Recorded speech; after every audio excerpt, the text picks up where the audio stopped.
Hello, everyone's Forest Focus as Nottingham Forest lose their unbeaten record in pretty limp fashion, beaten 1-0 at home by Fulham today. Did Nuno get it wrong? Did VAR get it wrong? Is home form becoming a worry? Joining me to discuss all that and a little bit more is, first of all, Chris Aylmer from Forest All Over. Chris, good to have you with us. Are you well this evening? Yeah, no, I'm okay. I'm a bit frustrated with the game, but yeah, I'm fine. Good. We'll get into the game. That's probably a good way of summing up how we're all feeling. Second guest is Simon Fotheringham. Fothers, how are you tonight? Yeah, I'm good. Thanks, Matt. Thanks for having me on. Frustrated like Chris, but yeah, good to be here. What's kick us off? What's the frustration born out of beyond the result? Obviously, is it the performance as well? What did you make of it? I think there were quite a few things for me. I think the initial team selection, the changes. I thought the City ground was flat today, and I just think we need to focus more on what we're good at, rather than maybe worrying about what other teams bring to the game. And I don't think we did that today. I think the changes that were made were probably more about who we were playing against rather than playing to our strengths. So yeah, frustrated. VAR as well. I'm sure we're going to talk about that. For me, never a penalty, so that's frustrating. And let's be honest, that was probably the only way Fulham were going to score. So yeah, frustrated. That is the buzzword. Even with that frustration, I still think we should have drawn the game. It was a pretty miserable affair for a Premier League match. What are your general thoughts on it, Chris?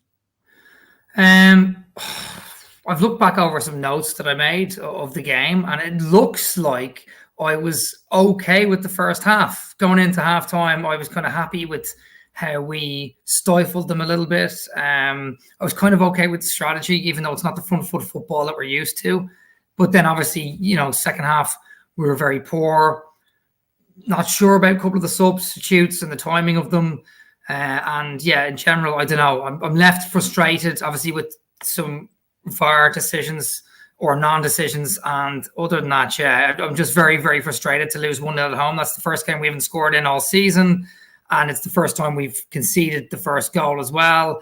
And that sort of changed the game plan the whole way through the rest of the game and the rest of the second half. So yeah, just very, very, very angry, to be honest. The penalty did change the game plan for us. I'm just not really on board with what the game plan was. Like you say, it felt very conservative. I could understand if we were playing away at Fulham to an extent, because that tactics work, sort of stifle the midfield. It works at Anfield, obviously, but I don't know. Is that too conservative at a team like Fulham? No disrespect to them. They're a good team. Obviously, we spoke about that at length in the build-up, but why are we dropping our wingers at home? I don't really understand it. No, neither do I, and I'm sure we'll come on to talk about Taiwo a little bit as well. But I think the majority of Forest fans, and it's easy, isn't it, to talk in hindsight after you've seen the game. If we go in at half time and we're 2-0 up and Wood scored and Taiwo scored, and then everybody's hailing Nuno as a masterstroke. But I don't think Taiwo's on it. He certainly doesn't look like he's on it.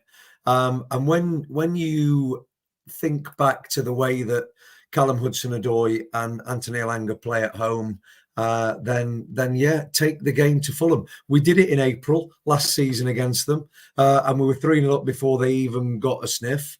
And today, I don't understand. I think we need to, like I said before, play to our strengths, go for it with the players that we've got that can hurt them, and then worry about them if they get back into the game. But no, it was a strange one. I was looking to avoid hindsight what I put in the WhatsApp chat when I saw the team, and I just put strange. So it could have worked, and I'm sure there's rationale behind it, Chris, that Nuno must have seen around. Maybe the Fulham centre halves don't like a physical battle particularly. Maybe he thought we could, overload free kicks and gain an advantage there, because Will Prowse's deliveries were excellent, I thought, to be fair. But I don't know. I just don't think your notes are probably fair. Actually, it was the teams cancelled each other out in the first half. But is that a bit? I don't know. Is it just a bit negative not to take a game to a team like Fulham at home? Should we be just looking at what we're good at, like Father said? I don't know. My biggest confusion was, why are we playing two centre forwards? Like, why are we suddenly going to 4-4-2, or whatever the formation was, 4-1-3-2 or whatever? I don't know why we were suddenly putting Taiwo and Wood up front together. That was my biggest confusion. Why are we dropping Callum Hudson-Odoi, who's arguably our most dangerous player, at home against a team that we can get at?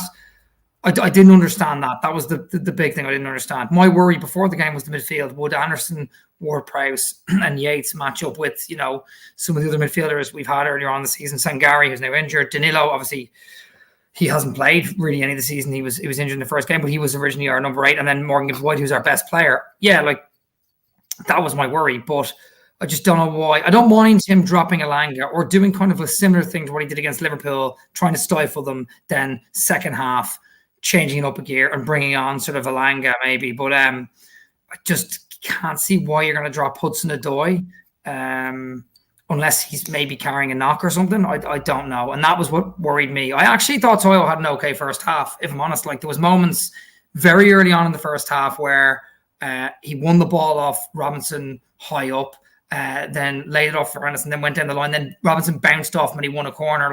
There was a few moments that Toyo had in that first half. And obviously, he's not on it, as Simon says. But I felt like if you take the second half away and I just look at that first half, I go, actually, Toyo did all right. And actually, the strategy Nuno employed first half worked, because players like Andreas couldn't get in the game. Smith Rowe couldn't get in the game. Iwobi couldn't get in the game. There was a moment late in that first half where their corners weren't working and they tried a short corner and that didn't work. Adama Traore wasn't quite getting down the byline as much and his crosses weren't working. I just felt like we stifled them first half and I was cool with that. But then second half, you kind of have to go for it. And he did. He brought Elanga on at half time. But then after that, it kind of fell away. Maybe there's just no game plan for when we concede first. That's the main thing, because it felt like the game became stretched and then it fell on Fulham's lap, But I was fine with the first half, just really disappointed with the second half. Yeah, I'll come back to the second half, just picking up on a couple more things. I want to talk about Taiwo in general before that. We don't know Nuno's thinking for this, but do you think, we're missing Nuno, we're missing Morgan? Did that play a lot into our team selection and we tried to cover it in a mishmash of things through midfield or not? Was that a factor? I think my thoughts on Morgan Gibbs-White, Matt, don't you, from previous podcasts that we've done. He's clearly the best player that we've got. Is involved in, or he's the reason for probably 90% of the goals that we've scored since we got promoted. And you could see that today. You could see that there was no cutting edge. There was nobody able to bring the tempo, to bring those passes in. And even when he made the changes in the second half, I went more on the front foot. We were lacking Morgan Gibbs-White, and that's a little bit worrying that we rely too heavily on him. And maybe, like Chris says there, maybe we perhaps should be looking at making just rather than radical changes, which he made at the start. Even though at half time, yes, it was comfortable, but it was. For me, it was a dire first 45 minutes. There was nothing, was there? Both teams stifling each other.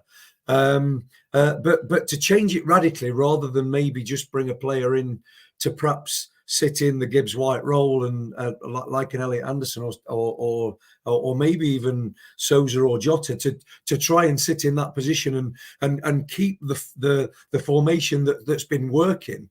That's the bit that I didn't understand. But I think there are a few fans out there that perhaps don't rate Morgan Gibbs-White as much as I think we take him for granted a little bit. But I think today, most people would put their hands up and go, "Wow, what a miss."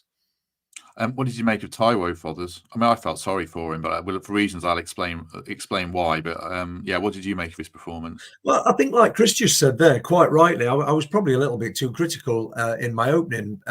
Like Chris said there, at half time, let's go back to half time, and actually, he did okay, didn't he? He was all right, but I've never been.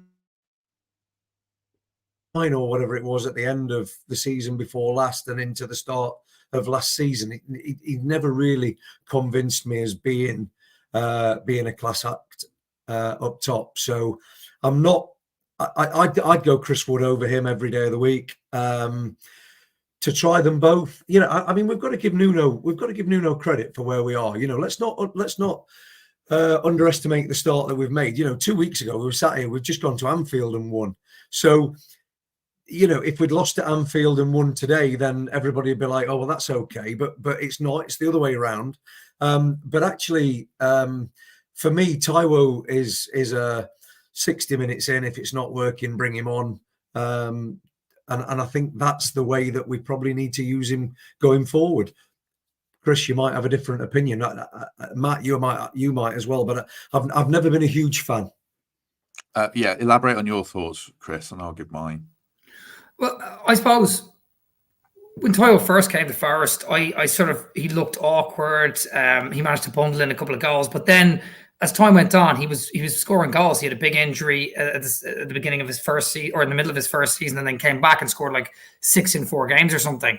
I think Taiwo is a goal scorer. I think he is a good striker, and I really do like him. It's his fitness.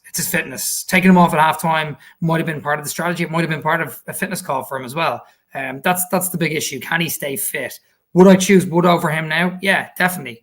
Wood's proven to be a good goal scorer for us the last 6 or 7 months.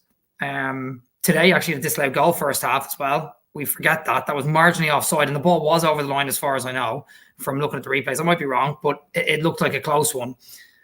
I just feel like Taiwo had a really good first half, or decent first half. He did all right, but overall, it's just the fitness and maybe confidence a little bit as well. When you're seeing a veteran striker come in January through the first season, and you get injured, you come back, you do really well, but it's stop-start for you because you're getting injured all the time.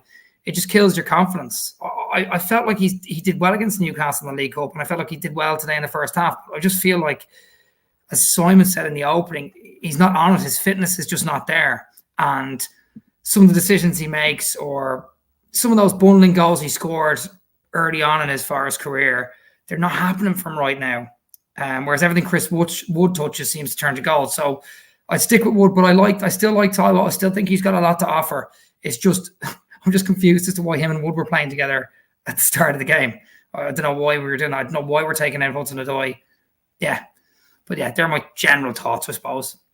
I mean, I thought he was decent as well. I thought he was probably our most effective forward player in the first half, which isn't saying a lot, I know. I'm not like saying he was an 8 out of 10 or anything like that, but he was decent. Chris referenced him winning that corner, which shows what he's all about. He had the overhead kick, which was a good effort. I mean, he had no service at all, and nor did Chris Wood. That was one of my gripes with the formation. People are saying it was 4-4-2. I don't think it was. It was 4-2-2-2. It was so narrow. If you're going to play Chris Wood and Taiwo against a team that sits deep, then you've got to get crosses in the box to them. Surely you can't knock the ball in behind. There's no space to run into. And Wood and Taiwo, I wonder how much they train together as a pair, because we spend all season playing one up front. So Wood's probably wearing the bib for most of the time, and Taiwo will mix in and mix out, but they probably don't train together as a pair too much. These forward pairings, they must take years to build a bond together. You look at the great striking pairings that we've had over the years, Colin Moore and Roy, obviously, Blackstock and Earnshaw. Those lads are probably working in training for weeks on end, coming up with stuff. And we're throwing them in and saying, right, this is against a Premier League defence. And I don't know what our plan was to score goals. I'm sure there was one, but we did not look like scoring many goals in that first half unless it was from a free kick. So that's why I felt sorry for Taiwo. I felt like it wasn't even the free kicks weren't working. Anderson was just getting rid of everything. I felt like it was more the throw-ins. The throw-ins we looked most likely from scoring from. I think we nearly scored from one of the throw-ins first half. Like that was, and that what kind of worried me a little bit. We're not even looking likely from a James Ward-Prowse free kick or a corner. When we've 2 tall, big, strong forwards there, that should be the game plan. Swing crosses in the box, but then we've no wingers. 4 wingers on the bench as well. Like that's, when you look at that, that's a bit worrying, I think, when you're playing at home to Fulham mid-table team and you're going, what's the yardstick we're measuring this boy? Oh, wait a second. All 4 of our strikers, who've, by all accounts, been getting assists and scoring goals between all of them, they're all on the bench. So that was, I suppose, the big worry. Sorry for cutting you off, Matt. I just thought about that there. The only other thing I was going to say is I think he came off injured. He was hobbling a bit at the end of the half. I guess the plan was probably for him to play 60. I might be wrong. I haven't heard anything about that. But yeah, I think he did fine. He's not what he was. He's not as fit as he was, but he hustles and bustles and put himself about and did the best with what he had for me. So yeah, I'm not down on Taiwo at all. I just didn't really understand the tactics. We'll talk probably next about the VAR and everything around that, because that changed the second half. Let's talk about the Trent navigation. Fothers, you can do this because you're on. What can people get in the next home game, which is against Palace? It's a while away. It's after the international break. But talk to us about a little about the pre-match build-up. Yeah, well, there's no pre-match build-up, mate, because it's a Monday night, unfortunately. So, if this was recorded, I'd just do it all again, but it's live. Yeah. So, with it being a Monday night, I haven't had a conversation with the pub yet, but I'm pretty sure we won't be doing anything pre-match. Match day experience with me. So there's a bigger covered space. Big Shed Fantasy League's all still there. The barbecue fort, there's food court, there's going to be food on and stuff, but I don't think there's any pre-match entertainment. What an excellent advert. I was there today and it was packed, and the second screen makes a big difference as well. I watched the City game destroy my fantasy league team, part one of the day, on the second screen there. Look at Chris. Yeah, and it disaster today, all round fantasy football. Forest, just an absolute disaster. You know. I know. Yeah. I know. Sorry, but no, it was good. Haven't you got Cole Palmer in midfield, Chris? No, I brought Saka in for Cole Palmer and his. Oh, you haven't, do you, Simon? Great. Of course. To be fair play to you, do you know what? I used to go out on Friday nights. And I was sat there half naked, looking at myself in the mirror with my top off, checking FPL price changes. What have I become? And then today it just all goes to pot. So anyway, that's sorry. I'm not sure I can carry on now. I've got visions of you half naked looking at. Sorry. Anyway, yeah, it's just Matt, the top off. Let's move on. That was literally the worst advert we've ever done, and it ended talking about Chris being half naked. Yeah, sorry to the nav, but it was good. It was good everyone. To get their pre-match for the build-up. Mikey came third in the quiz out of 150 people, so he was very happy with himself. Right, back to the match then. The second half swung obviously markedly on the penalty, so we have to talk about that and whether we think it was one, and then about the Elanga one. And there was also a Taiwo one that I haven't seen in the first half. Have you seen that one, Chris, the Taiwo one? I did see it, but I didn't see a replay of it. They didn't show a replay on my stream, so I didn't see it properly, if that makes sense. I mean, the other two penalties, or alleged one penalty or whatever, I saw them close up because they kept replaying them again and again and again. But I didn't see the Taiwo one properly. What did you make of the two penalty appeals then? The one that was given and the Elanga one? I'll tell you, I think they're both soft. That's my opinion. They're both soft. But if you're going to give one, or you're going to send the referee to the screen for one, you should send the referee to the screen for the other. That's my biggest gripe of the whole thing. Be consistent. When I first saw that the ref had waved off the penalty shout that the penalty Murillo gave away, I thought, okay, there's probably something soft. There's nothing in it. And then I saw the replay and I went, he does kind of stand on him. But like, if you slow it down, it looks worse than it was. Yeah, there's contact, but is it really a goal scoring opportunity? Is there really a big chance there? Has he really knocked him over? Or has he just jumped at the ground? And I felt like it was soft. Even it's just when you send the referee to the screen, most likely to give a penalty. And in that position, if you slow that down, he's going to do it. If he sees contact and it's slowed down, he'll give the penalty. So I felt it was a soft penalty. It's 50-50, but it was soft. The Elanga one, I felt the same. 50-50, but soft. When I first saw it in real time, I thought, I don't know if there's anything in that. Then I saw the replay and went, there is contact if you slow it down. And I thought if they sent the referee to the screen, he probably would have given it, just like he gave the other one, and would have had, because it's not really the referee's fault. The referee waved them both off, which is fair enough. It's VAR. VAR didn't send him to the screen for the Elanga penalty. So for me, they're both soft penalties, but you have to give both of them if you're going to give one of them. And that's the frustration for me. They had to give the Elanga one, or they had to send the referee to the screen at least for the Elanga one. So, yeah, I thought they were both soft penalties, but just about both penalties. You know what I mean? What about you, Fothers?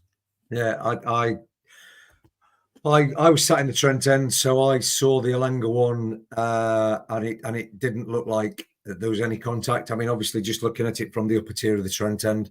The other one, the Fulham one that was given, it's not a penalty for me. I just think players are going down far too easily at the moment, and I get it. There's the slightest little touch, they're going to go down. Pereira, I'm not having him. I think he's probably one of the worst in the Premier League for it. And okay, we've got players that go down at the slightest touch as well. But no, it's not a penalty for me. But like Chris says, as soon as the referee's called over to the screen, you know that there's only one thing going to be given. And unfortunately today it was against us. Alanga's is not a penalty for me. Although I must say I haven't seen that again, so I haven't seen it back. So watched again in slow motion. Yeah, okay, just like what the referee, just because that's what the referee would have seen. Do you know what I mean? That's what I'm saying. Yeah. If you watch it again in slow motion, you'd be like, actually, you know, I wouldn't have given either. But if VAR sends you this, anyway, sorry, I'm cutting you off again. Sorry, Simon. No, I absolutely agree, Chris, with what you're saying, because actually, and this is the problem with VAR, isn't it? You know, you've got a contentious decision down the Bridgeford end that I've not seen and the fans haven't seen, and then the referee has not given it, but he gets called over to a screen, and then exactly the same happens at the Trent end, and then he's not called to the screen. There's just no consistency. And okay, it worked against us today, and but I've got a bit of a downer on Pereira anyway, so I'm not surprised he went down like he was shot, and I'm not surprised that when the ref was called over that he's given a penalty. And you can see that 4 or 5 hours on, I've still not got over it. I think for me, I go back to the Hudson-Odoi one against Brighton, where it was given and it was soft, and so VAR has a look at it and says there's not enough there to overturn it. This one, it was soft and it wasn't given. And to me, VAR's there to clear up howling errors. That's what I thought it was meant to be. And this wasn't a howling error. So the ref hasn't given it, or he hasn't seen it. So how does that meet the threshold for VAR to intervene and say that was a penalty? Okay, they decided it was. So then you've set a benchmark for the game. And you look at the Elanga one, and it's very similar in terms of the degree of contact. So if you look at that one, by the benchmark that I think it's John Brooks has set, that's a penalty. I actually don't think either of them were. I think it's very soft. But it comes back to this lack of consistency and what VAR is and how it's implemented. And I think they got it wrong today. So, like I say, I don't think either were a penalty. If you give one, I think you've got to give the other. So I can see Forest's annoyance. I don't think it's on the degree of last season when we're having absolute howlers week after week. I think these are more marginal. And we came out of it probably on the right side to an extent with the Hudson-Odoi one, but the ref gave it. And here we've come out of it on the wrong side, and it is frustrating. So, yeah, that's my take on it. I don't think they should have been given, but it is frustrating. But what was more frustrating was our response to it, for me. I mean, absolute chaos. I don't know what the plan was. Like, we end the game, Fothers. Ryan Yates, who's on a yellow card, is the only central midfielder on the pitch. I know Jota's, in theory, dropped in there, from what I could tell. But if you're on a yellow card, you can't re-tackle. We're giving the ball away. We've got waves of Fulham players coming at us. Like Smith Rowe, we nullified in the first half. Second half, he was running the game. He had all the space in the world. We end the game with 4 wingers on the pitch and Wood. Ola Aine is absolutely, after 60 minutes, like almost every game, but okay, take him off. Like, you're leaving him on. He's on his knees by the end. And then Nico's coming on and playing left back. I mean, I'm getting annoyed to my Arthur was absolute shambles. And also, if that was in Steve Cooper's time, there's plenty of people who would watch that and be absolutely going mental about the game management, because it was a shambles, really. It was really bad. And like Nuno's built up a lot of credit. He did a brilliant job against Liverpool, and it worked against Brighton. And I think he's done an excellent job this season. So I'm not like going mad about Nuno, but if you put this game in isolation, I think, you know, it's a bit of a shocker today. And a lot of this is, you know, I think it's on him, a lot of this today. So that, yeah, just chaos. What did you think about it, Fothers? Yeah, I agree, and I think he got a lot wrong today. I think he got it wrong from the start. You know, despite the fact that we said earlier at 0-0 at half time, everything was okay. It wasn't. I mean, it was, for me, it was an awful first 45 minutes. But then I think he got the changes wrong as well. Second half, I think you're absolutely right.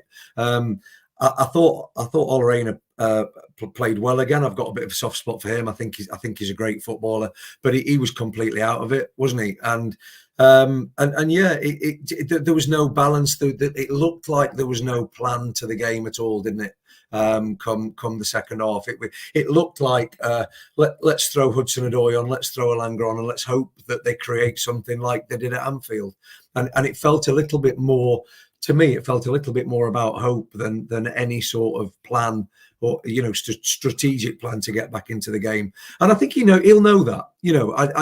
He's winning me over. He's winning me over. And he will have learnt from today. And yes, we're all frustrated.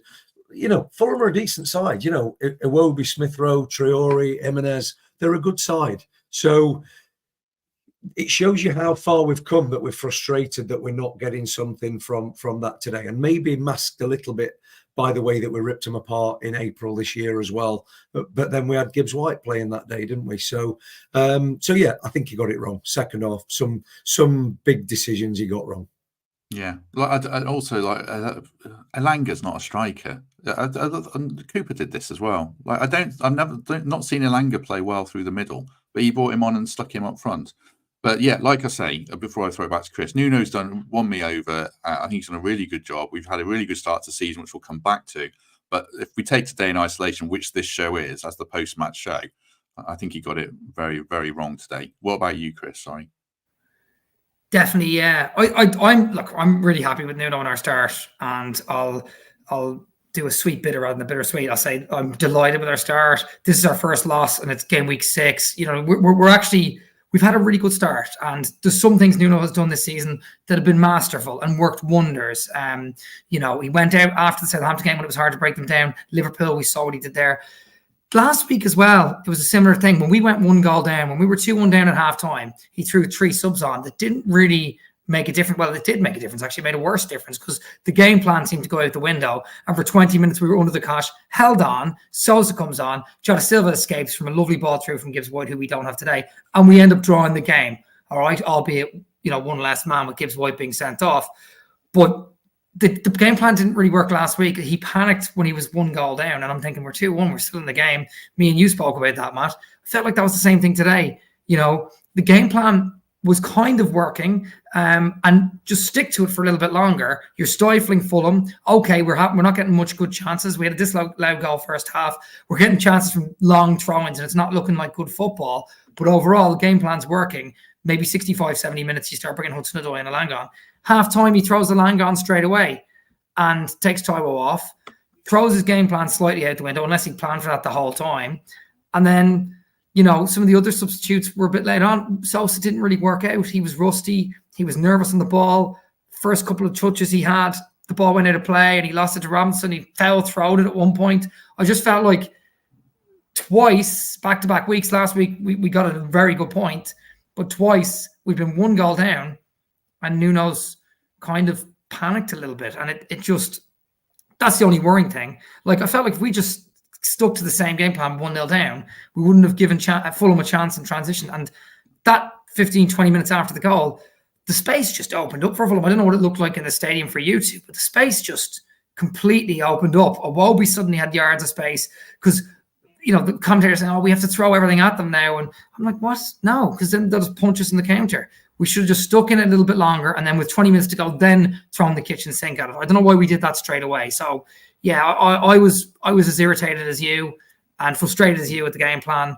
It just felt like we can see 1 goal, it all kind of falls apart, but we don't need to drop our heads because we're still in the game, Yeah, if you're Fulham, I think you really you feel like you've had it pretty easy after going behind because, like Chris says, lots of spaces to attack on the counter attack. We made it too easy for them to break past our midfield and get at us, and then they can win free kicks and they're high up the pitch, and then they can go down with cramp and all that stuff that's ever more prevalent in the game. So that was it. I mean, we did create 1 chance second half for others I can think of. Hudson-Odoi, after the penalty appeal, Hudson-Odoi dancing through. So often we expect that to hit the back of the net. Can we be Chris Clover and say, look, just smash it in and try not to hit the top corner every time? I don't know. Yeah, do you know what? He cut inside, didn't he? And then he cut inside again, and he took about 3 players out, and he put himself much more central than he normally is, because he obviously normally has to curl it a bit further. And yeah, he's tried to stick it in the top of the net, hasn't he? And not quite done it. There was one other incident as well. About 10 minutes later, James Ward-Prowse put a fantastic ball into the box, and from the upper tier of the Trent end, Chris Wood was just. And one of their defenders has made an unbelievable headed clearance. Sorry, say again, Chris? Anderson, I think it was Anderson again. I think so. He was brilliant today. He was amazing. I think it was, and he was. And honestly, I mean, it was one of those where Chris Wood scores it 100 times out of 100. It was such a brilliant cross. And, that goes in. Taiwo's overhead kick. If we get that penalty, then we start here talking about a different game, aren't we? But it is frustrating because the little things didn't come off for us today. It's fine margins in the Premier League, isn't it? And unfortunately, the fine margins today were against us. Yeah. Anderson was really good, actually. I'm not a fan of Bassi. I think I said that in the pre-match show, but Anderson probably elevates him and makes him better. That was a really good header. One thing you know, remember I got there too early into the ground because I overestimate how bad the queues will be. But I did watch Ward-Prowse's warm-up, and he practiced that cross a couple of times before, almost identical. It was a great ball. You could see the bend on it, and fair play to Anderson. Yeah, Ward-Prowse's deliveries were good. I mean, has he done enough? I wasn't in the notes, so I didn't really think of this. Has he done enough in open play, Chris? Does he suit the midfields that we're lining him up in at the moment? Because there was a lot of support in the centre of the pitch for him today. Did he influence the game enough for you? I mean, what other option do we have? You could play Anderson in the 8 and Yates in the 6, but we're missing Sangari, who played the first 3 games. DeLillo was our starting 6 coming into the start of the season, or starting 8 coming into the start of the season. So what other sort of options do we have, especially if Gibbs White's out and you want to have Anderson still on the pitch pushing further forward? I think Ward-Prowse in open play has been much better than we talk about, because we always talk about his set pieces. I think he's a decent open play player. I think he had a good game against Liverpool, probably a brilliant game against Liverpool, actually, now to come to think of it. So, yeah, I think he's done enough. If I was starting with the same formation Nuno always starts with, I would have Ward-Prowse in the 8, Yates in the 6, and Anderson in the 10 when Gibbs White's not there. Obviously, Gibbs White would stop back in now. But yeah, I think so. I think he's done enough to earn a couple of starts for sure. Next week it'll be interesting. Gibbs White's back. Will Anderson tuck back into the 8? I don't know, but depends what formation we employ against Chelsea away. Could be anything at this rate. But yeah, no, I think he's, as an open play player, he's done enough, more than just the set pieces. And the set pieces didn't work out. So they were good corners and good free kicks. They just didn't work out because Fulham's defending was absolutely heroic. One thing I do want to say, and I know this is a bit off topic, but Elanga's final product today, I wasn't too happy with. There was a couple of times he got down the byline, could have pulled it back, and it was a bad ball. And that penalty shout prior to that would have actually laid it through to Elanga, and his first touch just let him down. He pushed it ahead of himself, just too close to the defender, and the defender came in and closed him down. And of course, that was when the penalty incident happened. But just there was a couple of times where I thought, gosh, it feels like when Gibbs White or Hudson-Odoi on the ball, that final product seems to work. And Elanga is just rapid, quick, and last season had a couple of great moments, but today I was a bit disappointed with that. But yeah, sorry, back to your original question, Ward-Prowse. Yes, he's done enough in open play. We're missing a lot of midfielders today. That's something to note for Nuno as well. He's missing a lot of key players, and yeah, I think he has done enough in open play, and I would start him next week. What about just on Yatesy when he gets booked? Fothers, he's not really the same player. I think you can trust him on a yellow card. He manages his game well, and it was a good yellow to take, but it does limit him. I was a bit surprised that he was the one who stayed on CM personally. Always got that in the Premier League, haven't you? And Yates has always got one of those tackles in him, hasn't he, where he's going to get a yellow card, which is the one that he got today on Traore, and probably really early on in the game for you to worry about him. I'm surprised he stayed on, given that the midfield players that we got on the bench and that were coming on. But I don't know. I watch Ryan through rose-tinted glasses, because I just think it's amazing that he's leading the team out in the Premier League when you look at where he's come from, where he started, and you can rely on him. I think you can rely on him even when he's on a yellow card, and I thought he was great. But what Ryan always needs is that player next to him that will that will take you to that next level, which is what Morgan Gibbs White does, and what unfortunately today the players around him didn't quite do. But no, Yatesy for me, he's just great, isn't he? It's just and he's the sort of player that we need to keep in that side. Yeah, I thought he was decent today. I'm not saying he had a bad game or anything at all. It's just that when you take an early yellow, and it was a good yellow, like we should have dealt with Traore better. It just limits him just a little bit. Right, just before we go to one more topic and then any other business to wrap things up, a word for our second sponsors, Nottingham Window Company, who you'll see their logo in the slide at the start of the show. As I said last week, did my windows, so I can vouch for them. It's much quieter in my house. Can't hear the road, much warmer. So if you're looking for new windows or doors, then go to Nottingham Window Company.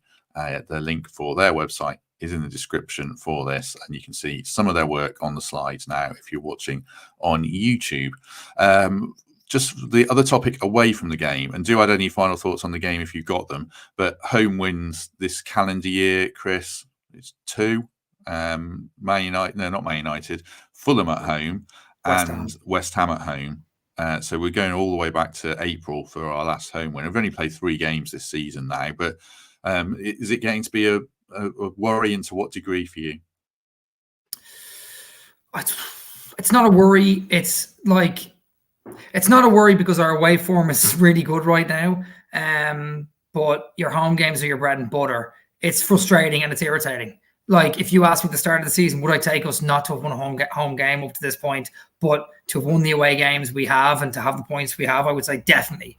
It's frustrating because I don't know if there's greater expectation on the pitch and greater pressure on the players, or if it's just a game plan of, trying too much or trying to hold on to the ball a lot in certain other games, or not finishing our dinner, or conceding worldies to Wolves or a late goal to Bournemouth. I felt like we were unlucky in both those games, albeit they weren't great spectacles. We were unlucky in both of them not to win them.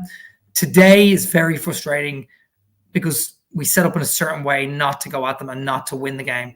I felt like it had draw written all over it today at halftime, and probably would have taken it by the looks of things now, but that's what the frustrating thing is. Our home form in general, I'm not massively worried about it. I know that we haven't won this season, and I know that we haven't won.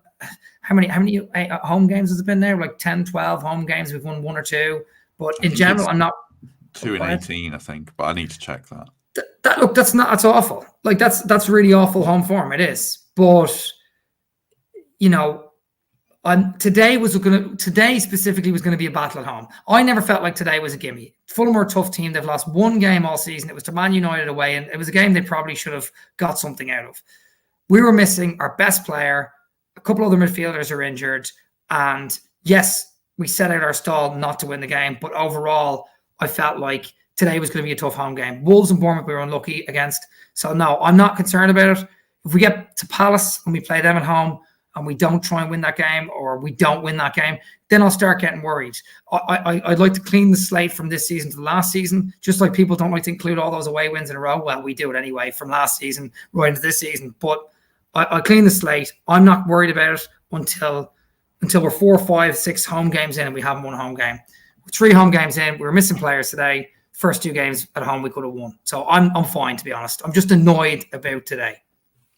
Next couple of home games are, I'm just going to check this, I think it's Palace and West Ham. So do we wait until we played those fathers before we start worrying? Yeah, Palace and West Ham and Newcastle are our next 3. Do we wait until we played them and then worry if we're not winning, or are you concerned now? No, I'm different to Chris on this one. I'm worried. I'm worried about the home form. I think the fact that we have picked up 2 wins away from home, what was it, 7 points from 9 away from home. That's going to dry up because we've got harder places to go than we've been to, apart from field, obviously. Yeah. But I am worried about the home form. I'm worried about the atmosphere at the City Ground. Today was really, really quiet. It took until about 60 minutes before there was anything. Fulham fans chanting football in the library, which is what the Forest fans chant when they're away at various places. I don't know. I don't know what the problem is. But I think you've got to pick up more points at home than you're going to pick up away. And we're not doing that at the moment. My fear is that we'll start to not pick up as many points away from home, and then we'll come under the spotlight that worries. So I'm a little bit more worried than you, Chris, at the moment. But I am quite happy to agree to waiting for the next two before we get too worried. Let's finish just by taking a bit of stock, because this is the post-match show and it's focused on the game. It's obviously been negative because it was a very negative result, and I think we agree it was a pretty negative performance. But 5 games in, I think we've got a points tally that we'd all take, Chris. So I suppose we have to, we're disappointed tonight, but take a step back and be happy with the start we made overall. Definitely. My brother's an Arsenal fan, and he was absolutely devastated last week when City scored late against them. And I said, you drew with City away. This week, City drew with Newcastle, and Arsenal ended up winning late against the team they should beat. But overall, Arsenal's got more points over those 2 games. So it's all about perspective. With us, we've lost 1 game in 6. Yes, it's at home to Fulham, a team that we beat, trashed 3-1 last season at home, but also lost 5-0 away to only a few months prior. It's all about momentum, swings and roundabouts. I'm still very happy with this season. We're in the top half of the table. We've beaten Liverpool at Anfield. We've beaten Southampton, who we should have beaten. One of those games you'd expect us to maybe have a wobble in when there's big expectation away from home.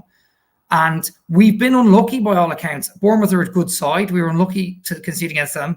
Wolves, it was a cracker. They dried the game up, and Liverpool just got past them today. I am really, really, really disappointed with today. Missing Morgan Gibbs-White is the X factor, and that was a big problem today. That we're missing our best player. That's a huge miss. It was a big test for us. We failed, but overall, 1 loss in 6 is really good. I'm sorry, but it is. It's just brilliant. We were in a relegation battle the last 2 seasons. We had PSR troubles last season. We're going to Chelsea next week. That's going to be a really tough game. It's going to be us versus Palmer, because he's just scoring goals for fun. 4 goals in the first half. It is going to be worrying. They're a dangerous team, but we always do all right at the bridge. So, yeah, I'm fine. Once we get that game over with, there's an international break, I think, and then we come back. And then, like you said, we've Palace and we've West Ham at home. Those 2 home games in between an away game. I think I'm in a really good place. I'm fine. I'm really angry about today. But if I go into next week and I look at the table, I'll see our name in the top half and I'm happy again, Oh, yeah, massively. I mean, if we carry on at this rate, roughly, Fothers, with the points tally we've accumulated from 6 games, we'll get over 50 points. And I'm sure we'd all take that, wouldn't we? Yeah, 100%. And like Chris said, the start to the season has exceeded any expectations for me. If somebody had said to me 6 weeks ago, you're going to win at Anfield, you're going to win at Southampton, and you're picking a point up at Brighton, then absolutely you're taking that. The disappointing thing for me is 2 points from Bournemouth, Wolves, and Fulham at home. And but it shows you how far we've come when we're a little bit frustrated that we've got. Well, maybe we're not frustrated. I'm a little bit frustrated, but again, probably on the back of today, that we've not gotten anything from the game today. But on the whole, 1 defeat from the first 6 in the Premier League, where there are no easy games. Take that every day of the week. Yeah, definitely. Right, we'll probably leave it there. Where are you with it, Matt? Where are you, Matt? Where are you with it all? How are you feeling? Yeah, the same. You can't be disappointed. I mean, I'll have a quick look at the table and talk about some of the other teams. I mean, obviously Wolves have had a tough start, but Palace went into the season full of optimism. They've got 3 points from 6 games. West Ham have got 5 from 6 after spending a ton of money. Bournemouth have got 5. I actually think they've played quite well. We're in 9th, which I think is punching above our weight. So, yeah, I'm very happy. I'm frustrated with today. I think when you go into a game, you want to give yourself the best chance of winning it. And I don't think we did. That was really, we gave ourselves a good chance of drawing it and maybe, getting to 0-0 after an hour and then bringing the wingers on and going for it and winning the game. I imagine that was the plan. I don't know. So that's my frustration today, that we didn't do all we could do to win the game from our end. But overall, you've got to be happy. We were great at Anfield. Nuno put together a great plan there and executed, all his subs would have made sense. They all came off. Some days it happens, some days it doesn't. Like Father says, I think he'll probably go away from this and look at it and, probably not do something like that again. So, yeah, you've got to be happy. We've got 1 game before the international break. Let's see what we can do. I think we bracketed this 4 games and said, I think a lot of us said 3 points from 4 games might be okay, or 4 points from 4 games. We've got those points. Can we get 1 more, make it 5? But we do very well to win there. I do think they're a funny team. We'll talk about this through the week. I know they've got Cole Palmer, who's unbelievable, but you can score against Chelsea. So, I'm not like saying we can't go there and win. We can go there and get a result. It's going to be very difficult, but we should be full of a lot of optimism. It's just the home form. Do we have a plan to win home games? We look really well set up for away games. Can we engineer home wins? Let's find out against Palace and West Ham. I think that'll tell us a lot in the near future. Those next 2 home games, if we can win, or both of those, or get 4 points, just win one of them, then I'll really like the way we're heading. That's why I was a bit more reserved talking about ambitions for the season. We're not scoring a ton of goals. We're not winning at home. So there's still work to do before I'm like, oh, we know we're going to finish in the top half. But I'm not worried at all, particularly. I think we're well set, and we look a good Premier League team still. Just today we weren't. So not going to do that for 38 games, certainly. Right. Go on, Fothers. Morgan Gibbs-White's back next game. Hopefully. You could get an extended ban yet, couldn't he, for his charge? We've just gone positive, and now we're back down again. No, I'm joking. You know what? As Simon said, it's Gibbs-White's. It's not just how he plays. It is how he plays, but it's his mentality as well. On the front foot, we always feel like we're in games when he's on the pitch. He lifts everyone up around him. He's a leader, and we missed that today.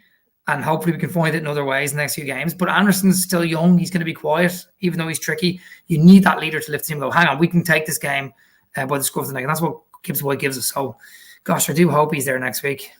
Yeah. Hopefully so. I think Forest have got until Wednesday to submit their observations. I think Nuno, the Brighton manager was sent off for stepping out the technical area. I don't know what Nuno was sent off for. There was something he said or not, but yeah, we'll see what they say. But I think they could both end up getting 2-game bans. So we'll have to wait and see. Hopefully they get a rap on the knuckles or a fine or something. Let's find out. We do need Morgan back. Right. If you're a channel member, then you get the pleasure of me doing player ratings in an hour or so. I thought that was a good idea yesterday. But now doing player ratings after a game like that might not be. But if you're a channel member, check it out anyway. If you're not, then obviously good to have you with us. As ever, 325 people. Do us a favour and hit like on the video. It does make a big difference. We'll be back on Monday with Kelvin, Temps, and Mikey, and then we'll carry on through the week and then turn our attention to Chelsea, obviously going into the international break. So, like I say, good to have you with us. Chris Aylmer, thank you very much. Thanks a million for having me. Frustrating day, very, very frustrating, but the start we had is still good. We are searching for that first home win, but we'll be fine. We'll be okay. And a big shout out to Ross, who traveled all the way from Austin, Texas for this game today. Yeah, I know. I think he bumped into you. He said he saw you, but poor Ross traveled all the way for the game. But look, it's about the people. It's about the stadium and the fans and the atmosphere and getting back. So we didn't always see these games, these Premier League games. We remember League One, some of us. So look, big shout out to Ross, who traveled all the way from Austin, Texas. And thank you. Lovely to meet you, Simon. And thank you, Matt, for having me on a frustrating day, but the season will be just fine. There's loads of teams who still haven't even won a game, Exactly. I bumped into so many people today, by the way. If you said hello, then thank you very much. So I might well have said hello to Ross, but yeah, good to see loads and loads of people. Fothers, thank you very much. No, pleasure, mate. Nothing else really to add. Frustrated, but yeah, bring it on. Bring on Chelsea. Bring on Chelsea and your Cole Palmer and anybody else you've got to throw at us. Just Cole Palmer's plenty at the moment, but that's probably enough, isn't it? I think so. We'll save that thought for another day. Right. Like I say, if you like this, do us a favour and hit like on the video. Do subscribe. You can become a channel member and listen to my player ratings. And give us a lovely review on iTunes. I do like reading them all. And Spotify, 5-star reviews, very welcome. Right. If we don't see you on Monday, then hopefully we shall see you soon.